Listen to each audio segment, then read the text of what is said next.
Hi everyone, welcome to the Whiteleyverse with me, Connor Whiteley, for another daily short story. Now, before I start today's story, please remember to like, comment and subscribe to the channel so you don't miss any new content, and the engagement really helps the Whiteleyverse with the YouTube algorithm. Also, if you want to buy this short story and any of my other fiction, then they're available from all major ebook retailers and at your local bookstore and local library if you requested, and you can order paperback copies from Amazon. Now, here's today's short story. I hope you enjoyed just as much as I did writing it.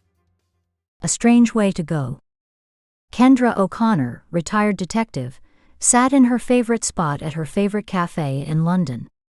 She loved the cafe's warm, comfortable booths that allowed her to carefully watch everyone else, without them being able to see her perfectly. There were so many people here today, and they were sat smiling, laughing and talking with each other as they sat at one of the rows upon rows of tables in the cafe.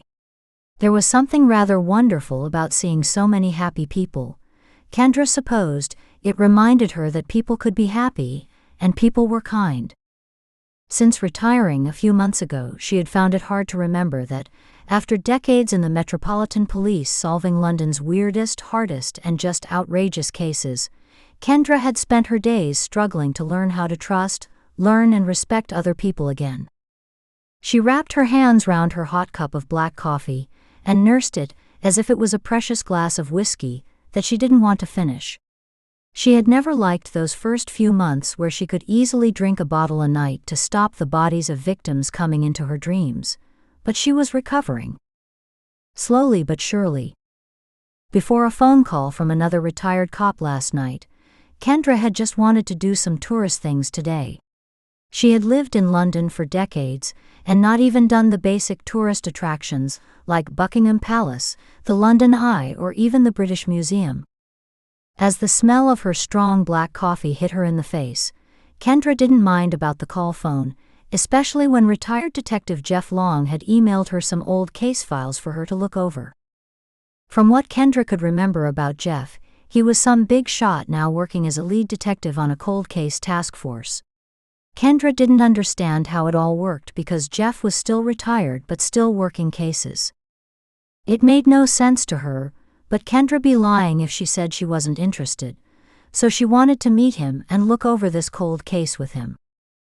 As she took a sip of her amazing black coffee, Kendra's mouth was filled with sharp bitter flavors and then subtle notes of lustrous chocolate and hazelnut. She loved the coffee here. Apparently, the cold case she had been sent was something about a woman who died 20 years ago outside the Houses of Parliament. And the strangest thing about the entire case was camera footage showed she had been dead for 6 hours. But she hadn't moved a muscle. She simply died and stood there for 6 hours before the Prime Minister left. Police did a security sweep and found her. Kendra didn't know too much about the victim. She seemed to be a wonderful young mother, who was in London for the day doing a few pieces of shopping for her kids before she went home to her kids and husband. This cold case actually annoyed Kendra for some reason.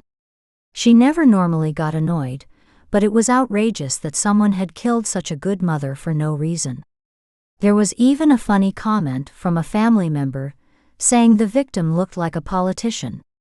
Kendra had spent most of last night reading about the woman and watching news reports of the family crying over her death. It was flat out wrong that someone would kill her.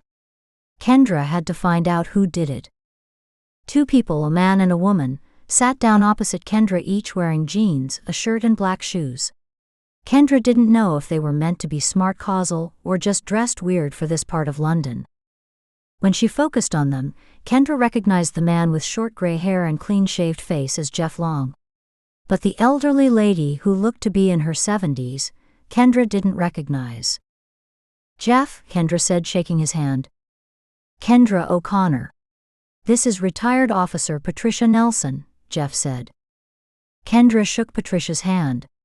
"Nice to meet you. Can I ask what this is about?" Jeff smiled and leaned closer. "I'm leading a task force of retired detectives and officers that investigate cold cases." That much was clear, but now Kendra knew it was real. There was something extremely tempting about it. Kendra loved her job, and as much as she loved getting to see her kids, grandkids, and husband more often, she did miss being a cop. "What does that have to do with me?" Kendra asked. Patricia chuckled, a little. "Seriously, hun? You are one of the most famous in the Met. You solve the toughest murder cases. Hell, you saved the Prime Minister once." Kendra nodded, but in all honesty, that particular Prime Minister she really wished she hadn't saved, but she was a cop first, person second in those sorts of situations. "So you want me to join?" Kendra asked. "Ideally," Jeff said. "Did you look through those files I sent you?"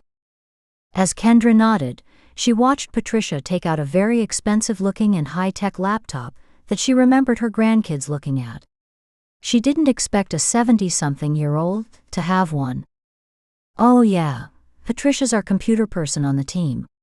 She helped out a lot with cybercrime in the last decade," Jeff said. Kendra could only nod. Maybe she needed to catch up with the times. "I looked at those files last night, and do we know why the victim stood there for 6 hours before she was noticed?" Kendra asked. Jeff shrugged, but Patricia leant closer. The original cops did a good investigation. They searched for injection marks, ran a blood test, and even investigated her exes. Kendra nodded. "Okay, but they were cleared, and actually the blood test that was run was limited compared to today's. Do we still have access to the body?" "Course not. The Met did the usual thing for Jane does. They kept them for a year, then cremated at the annual service. Reports say the original detective kept investigating, hence the keeping of the body for a year. But he didn't add anything?" Jeff said. Kendra took another amazing sip of her coffee and tried to think about the case. It wasn't right that a body would stay so perfectly upright for hours, especially on a busy London road, on a day Parliament was in session. "Whatever happened to the Parliament angle?" Kendra asked. Jeff looked at Patricia. "Anything. Just searching the police database now," Patricia said. "I mean, she was killed outside Parliament. The Prime Minister was in session, and wasn't there an important vote or something?" "Here it is," Patricia said as she turned her laptop around. Kendra put on her thick black reading glasses and read what was on the screen. It seemed that the security services quickly dismissed any Parliament connection because of their own investigation. Then the Met Police didn't investigate any further. "Do we know what the security services found?" Kendra asked. Jeff and Patricia just looked at her. Kendra couldn't blame them. The security services were world-leading, and part of them was down to them not telling people anything. Kendra remembered working with them all too well. It was fun, great, and exciting, but draining. "So we know there isn't a Parliament connection, and everything. What about this camera footage I read about? In those files you sent me, I didn't get it." Patricia clicked a few buttons and played it for Kendra. The footage was clear enough, which was amazing considering the case was 20 years old. It just showed the victim walking along amongst the London crowd, then she walked to one side and stopped. There she remained for 6 hours. "What could do that?" Kendra said, tapping the screen. Patricia glared at her. "Sorry," Kendra said, stopping her tapping. "Do we have anything from the body?" Kendra asked. In an ideal world, the Met would have kept at least some hair samples, maybe a tooth, maybe a vial of blood. But Kendra knew she was talking about methods far too recent to be used 20 years ago. "Yes," Patricia shouted. "What?" Jeff asked. "There's a sample in storage and even a few samples of her blood," Patricia said. "That means we might be able to order a new blood test," Kendra said. "Oh, can we do that?" Jeff looked up as if he was thinking hard about it. "We could, but the commissioner wouldn't sign off on it unless we give her something concrete." "Paralysis?" Kendra said quietly. "What?" asked Patricia and Jeff. It had to be that. There was no other explanation for why she just stood still for so long. Kendra smiled at that idea. What if she was paralyzed by something? Jeff and Patricia leant in closer, their eyebrows raised. Listen, it makes sense. If she was paralyzed for some reason, she would stand still. Then a few hours later, rigor would set in. Making her stand perfectly still, Kendra said. Jeff slowly nodded. Patricia, bring up the camera footage again. Patricia did. There, Kendra said, pointing to the victim's shopping bags. We always wondered why she didn't fall over on a busy London street. Of course, Jeff said. There was no wind, so she only needed to be balanced against other people. Look how she's standing. She's standing out the way. No one would bang into her, and those that do, the weight of the shopping bags would stabilize her. Kendra smiled. But there was still one more question, because everything they had so far was pure theory. They needed proof. So how did they prove it? Hun ever met Detective Inspector Jack Mooner? Patricia asked Kendra. No, why? Jeff clicked his fingers. He clearly knew something Kendra didn't. Because Hun, he had a wife who worked for the Ministry of Defense, and he was obsessed with toxins.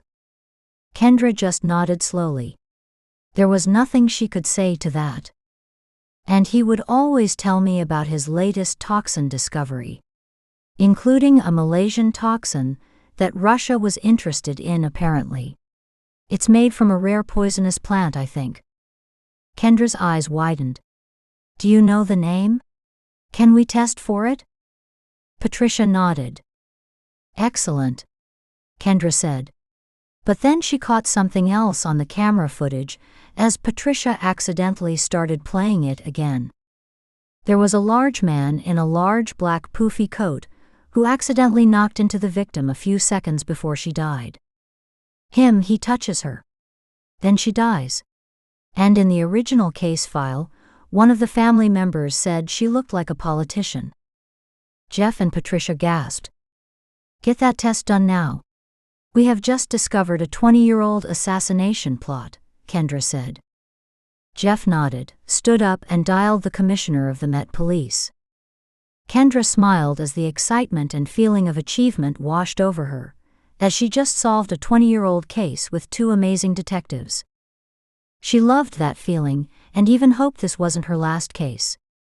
A few hours later, Kendra was walking along a London busy street after visiting her daughter at work and going for lunch, when she got a text from Jeff. As she read it, Kendra started to smile more and more because she was right. The lab techs retested the blood and found that strange Malaysian poison, and Patricia had even found out who that guy was in the footage. Apparently, he was a former Russian citizen who had been killed a few months later by classified people. But Kendra didn't mind really. She had helped an amazing family get closure for the death of their wife and mother, and there was something amazing about it. Kendra took a deep breath of the wonderful London air, and she really did love this city. Sure, London could be a crazy place, but there were so many mysteries, people and cold cases to explore in this city. She might be retired, but Kendra didn't want to stop helping others. She would always put her family first, but Kendra wanted to keep solving cold cases and helping bring closure to those poor families and people who had lost loved ones. As she started walking down the busy London street once more, Kendra took out her phone and dialed Jeff. She needed to become a member of this task force. And retirement was great, but Kendra always wanted to serve, protect, and give families closure. Now Kendra couldn't wait to find out what the next chapter of life had installed for her. Welcome back everyone, it's me again, Connor Whiteley. So I really hope that you enjoyed today's story, because I flat out love writing, creating stories and sharing them with you. If you really enjoyed today's story, then please remember to like, comment and subscribe to the channel so you don't miss any new content, and the engagement really helps the Whiteleyverse with the YouTube algorithms. And if you want to buy this short story or any of my other fiction, then they're available from all major ebook retailers and you can get them from your local library if you requested, and you can order the paperback copies from Amazon, your local bookstore or local library if you request it. Lastly, if you want to support the channel on a one-off basis, then you can now buy me a coffee at buymeacoffee.com/Connor White today. Also, if you know anyone who would enjoy today's story, then please share it with them. I'm always really grateful when you wonderful people help spread the word about the channel. So, thanks for watching the Wiley Verse, and I'll see you again soon. Have a great day, everyone.